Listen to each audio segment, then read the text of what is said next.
TV7 Israel News is made possible thanks to your generous donations.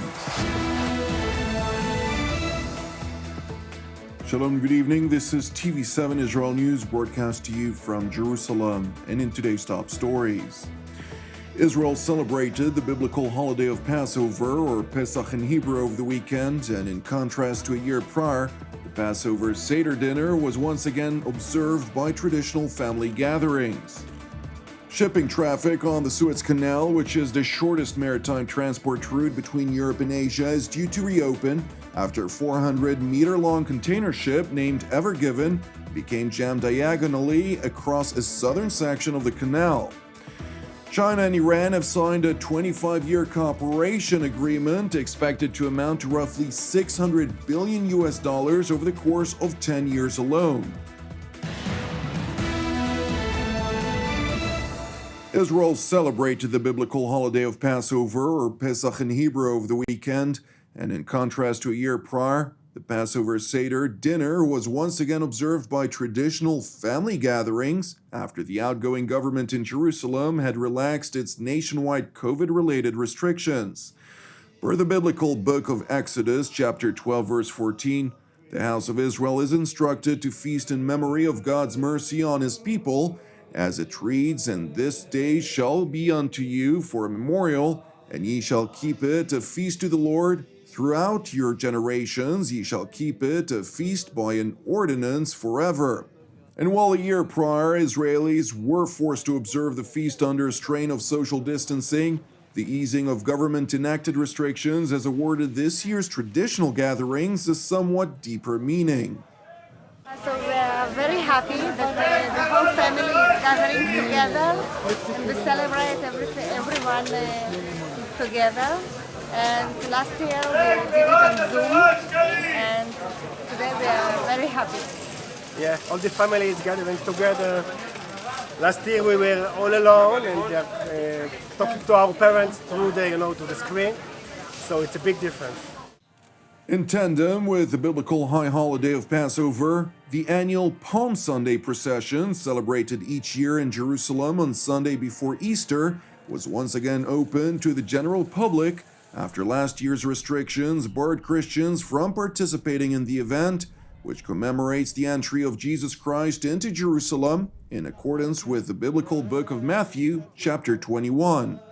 احنا في وضع موجود فيه كورونا، الوضع اللي كتير صعب على الجميع، وكنا بنحب انه كمان تكون الاوضاع بكتير احسن، يكون في خير وسلام، وتروح الكورونا من كل العالم لحتى لانه احنا تعبنا كتير نفسيا. Well, Israelis are evidently overjoyed by the outgoing government's easing of restrictions in the public sphere. Jerusalem's political deadlock following a fourth inconclusive election in 2 years continues to be a topic of public concern.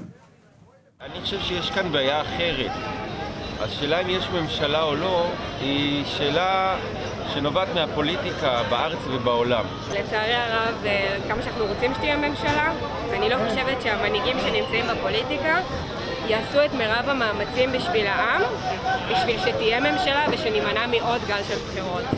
ככה, זה כמות החוסר אמונה שלי במנהיגות הפוליטית היום בישראל. אם הייתי חושבת שהם חושבים על האינטרסים שלנו, אז הם היו עושים הכל בשביל למנוע את הבחירות, לשים את האגו בצד, וטיפה להוריד מכבודם ולהגיד אנחנו פה בשביל העם, ובואו נקים ממשלה, לא משנה מה. Turning to Israel's western neighbor Egypt, where shipping traffic on the Suez Canal, which is the shortest maritime transport route between Europe and Asia, is due to reopen after a 400-meter-long container ship named Ever Given became jammed diagonally across a southern section of the canal in high winds early last Tuesday, blocking the strategic waterway completely. Egypt's Suez Canal Authority, or SCA, voiced optimism that the ship would completely refloat either later today or tomorrow, since a joint operation by the SCA and a team from the Dutch firm Smith Salvage managed to partially free the freighter, which already caused major disruptions to global trade and losses to the local Egyptian economy. زي ما قلت ان احنا امبارح بالليل كان في بوادر نجاح وما دام في بوادر نجاح فاحنا بنشتغل في نفس السيناريو اللي بينجح ونكمل معاه بعد كده هيبقى في سيناريوهات اخرى دي حبان. انا برضو يعني للامانه ما اقدرش احدد بالظبط احنا ممكن نخلص امتى. ممكن نخلص النهارده ان شاء الله، ممكن بكره، يعني طبقا للموقف وطبقا لاستجابه السفينه. احنا برضو بتتعامل انت مع سفينه بالحجم ده ومع الطول ده، السلوك بتاعها هيبقى عامل ازاي وانت بتعمل عمليات التكريك، تحركها هيبقى عامل ازاي وانت بتعمل عمليات السحب والشد، هل هتتجاوب بسرعه قد ايه. يعني امبارح كانت متجاوبه جدا، يعني بقول لحضرتك احنا كنا متفائلين جدا ان احنا نخلص امبارح، ربنا ما ارادش. لكن بعد ما تقف بقى ان انت عمليه السيناريو اللي انت بينجح ده بيقف ما يشتغلش ما ينجحش، هنخش على السيناريو اللي بعده اللي هو عمليات التخفيف اللي احنا متفقين معاهم ان شاء الله. وبتبقى تجهز دلوقتي. احنا يعني برضه انا عايز اقول ايه، اني مش هستنى لما السيناريو يبوظ وابدا افكر في اللي بعديه، لا احنا مجهزين هنعمل ايه في اللي بعده عشان نخش بيه على طول عشان ننهي هذه الازمه اللي الحقيقه عامله لنا ازمه كبيره. While initial blame for the unusual incident was directed at force majeure, the Suez Canal Authority chairman is convinced that there is more to it, promising to unveil additional details after the SCA concludes its investigation. وبقول ان هو زي ما قلت ان الحادثه الكبيره زي كده بتبقى كذا خطا او كذا سبب منها، اقول دي كان جزء منها، لكن ممكن يبقى في خطا فني هيبان في التحقيقات، ممكن يبقى في خطا شخصي هيبان في التحقيقات، في اخطاء كتير ممكن تتركب، بس احنا مش هنقدر نجزم دلوقتي هي ايه. اللي في ايدينا دلوقتي هو بس الخطا اللي احنا واضح قدامنا اللي هو كان الريح والساند ستورم، لكن مش هو ده الاساسي طبعا. زي ما بقول في اخطاء اخرى هتبان في التحقيقات. It is important to highlight that approximately 15% of global shipping traffic transits the Suez Canal daily. Therefore, the almost week-long blockage is expected to have substantial implications for the global economy. Asked about the matter in a White House briefing, Press Secretary Jen Psaki confirmed the United States' offer of support to end the crisis. Well, we do see some potential impacts on energy markets from the role of the Suez Canal as a key bidirectional transit route for oil. And obviously that's one of the reasons we offered assistance from the United States, and we are in close consultation with the Egyptians about that. Turning to the Iranian capital Tehran, where Foreign Minister of the Islamic Republic Mohammad Javad Zarif and his Chinese counterpart and State Councilor Wang Yi signed a 25-year cooperation agreement between the two countries in a ceremony carried live on state television. The bilateral agreement, which Iranian officials described as a roadmap for trade, economic, and transportation cooperation, is expected to include billions of dollars in Chinese investments in key sectors such as energy and infrastructure. According to the Chinese Foreign Ministry, the bilateral agreement was signed after extensive deliberations that were initiated in 2016. 2016年1月，中国和伊朗就建立全面战略伙伴关系发表联合声明，双方同意达成一份全面合作计划。经过沟通商谈，不久前双方就全面合作计划内容达成一致。3月27日，王毅国务委员兼外长在应邀对伊朗进行正式访问期间，同伊朗外长扎里夫共同签署了中伊全面合作计划。According to multiple past statements, China, one of Iran's largest trade partners and long-standing ally, agreed in 2016 to boost bilateral trade by more than 10 times to roughly $600 billion over the course of a decade.